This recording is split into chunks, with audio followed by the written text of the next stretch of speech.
I'm Vivian Gittens, the retired CEO of the Nation Publishing Company and of the Nation Corporation. My career ended in finance, but I started as an electrical engineer, having trained at IWF in St. Augustine, Trinidad.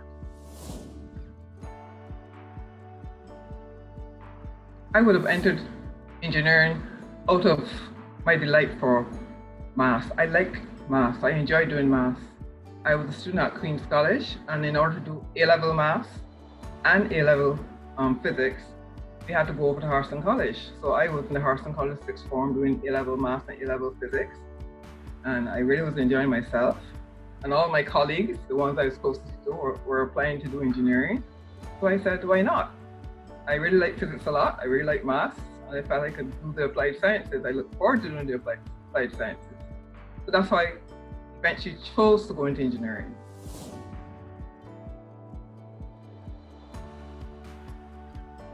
I would say I started my career in full form by moving into the sciences. And my first thought was that I wanted to be a physicist because I like physics so much.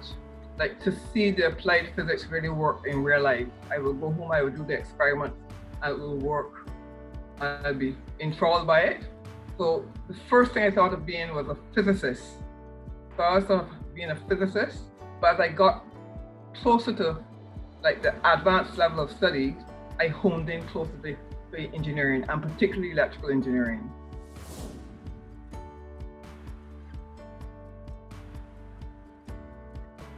Well, I came from a family of sisters who were high performers.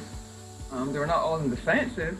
One sister was a scientist in the sense that she was not into math. I was into math. She was into biology and chemistry, and she went on to study medicine. But she was exceedingly encouraging to me to follow my heart and to do what I wanted in terms of a scientific career, and she supported me throughout my career in engineering.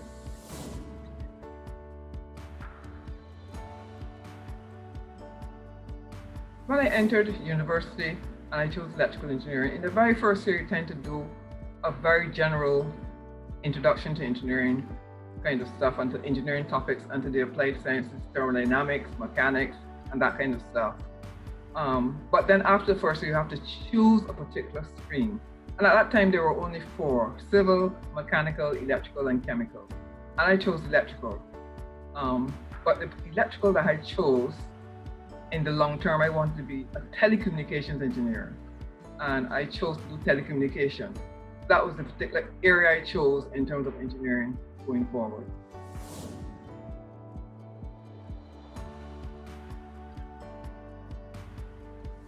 I would say is my colleagues at Harrison College, they were exceedingly supportive, because at one time when I faltered in my studies at St. Augustine, there was a very strong engineer, Mark St. John, who said to me, no, you have to keep going for it.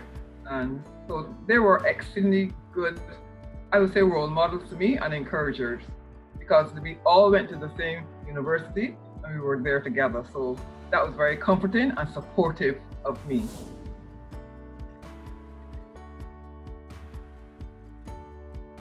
The most exciting part of my educational studies was that very first year, because you realize I would have been moving directly from the school environment into university.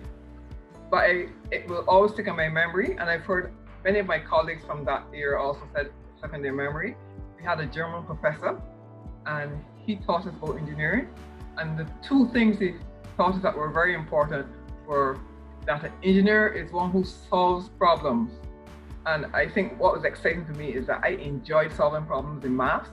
Maths is a funny subject. And when you get to advanced level maths, you can have a problem that takes you 2 days to get the answer, to get it to, you just try different things, and then eureka, you get the answer. But from the time you've gotten to it once, then from then on, you can get it out.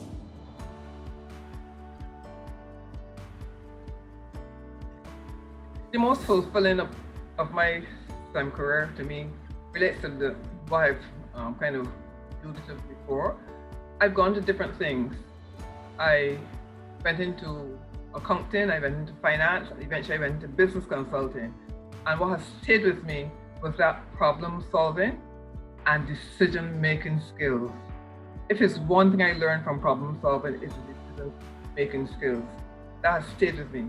And I think that was the bedrock of engineering. There's a way an engineer thinks, and there's a way an engineer approaches problems. It could be social problems, it could be physical problems, it could be mathematical problems. There's a way you approach a problem, the way you make a hypothesis and then you test it and you do research and so on and you come back. That has stayed with me very much throughout my career and has helped me. That's the most profound thing that has stayed with me from engineering.